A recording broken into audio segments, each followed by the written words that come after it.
মানিকগঞ্জের সিদ্দিকনগরের যে পটল বিলের আয়োজন, বিশাল বড় এক কর্মযজ্ঞ আগামী মাসে, মানে আগামী 5 ডিসেম্বরের 24, 25, 26 এবং 27 তারিখ সকালবেলা কিন্তু এখানে আখে মোনাজাতের মধ্য দিয়ে শেষ হবে।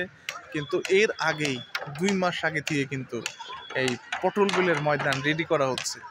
বিশাল বড় এক ময়দান দেখতে পাচ্ছেন, বিশাল বড় জায়গা, বিশাল বড় এরিয়া, লক্ষাধিক মানুষ কিন্তু এখানে আসে।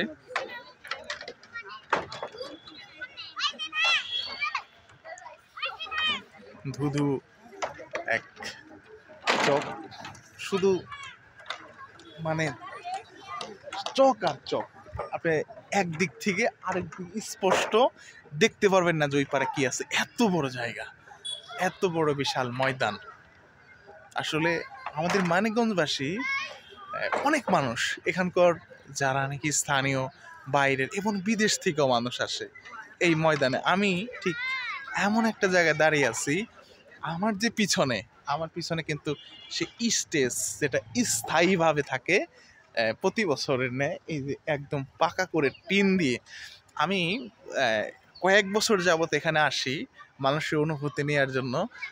তারা অনেক জায়গা থেকে আসে ঘুরে দেখানোর জন্য। আপনাদেরকে আমি দেখাচ্ছি, দেখেন কি পরিমাণ বাঁশ।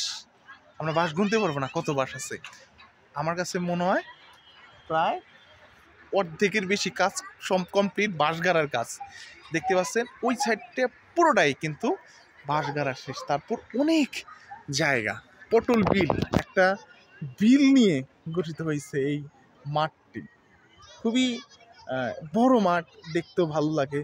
বাংলাদেশ থেকে ওনার যে ভক্ত অনুসারীরা আছে তারা সবাই আসে এখানে, সবাই আসে দোয়া নেওয়ার জন্য, জিকির করে।